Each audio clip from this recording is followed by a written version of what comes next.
అరే ఐపీఎల్ అయిపోయింది. RCB comeback ఇచ్చి 2 కప్పులు కొట్టింది. నువ్వెప్పుడు కంబ్యాక్ ఇస్తావురా? ఆల్రెడీ కాన్సన్ట్రేషన్ స్టార్ట్ చేశాడు డాడీ. అబ్బా, కెరీర్ మీద కాన్సన్ట్రేట్ చేసినవారా?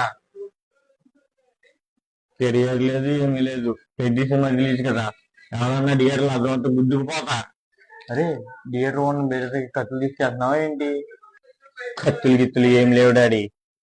నేను మంగళవారం కదా ఆంజనేయ స్వామి గుడికి వెళ్ళాను. బాస్ ఉన్నట్లే చూసిన అటు ఇటు చూసిన ఎక్కడ కనిపించలేదు. అందుకే గదెత్తుకు వచ్చేసా. సినిమాకి పోయి అటు నుంచి వెళ్ళి మళ్ళీ ఇంటికే రా. ఇంటికి వచ్చాడు ఏం లేదు. సినిమా అయిపోయాక కుస్తీలకు పోవాలి, రన్నింగ్ చేయాలి, క్రికెట్ ఆడాలి.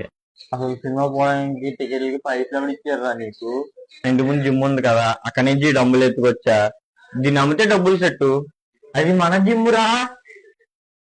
ఏదైనా ఎక్కువ తక్కువ చేసావు అనుకో, మొత్తం జిమ్ లో అన్ని సామాన్లు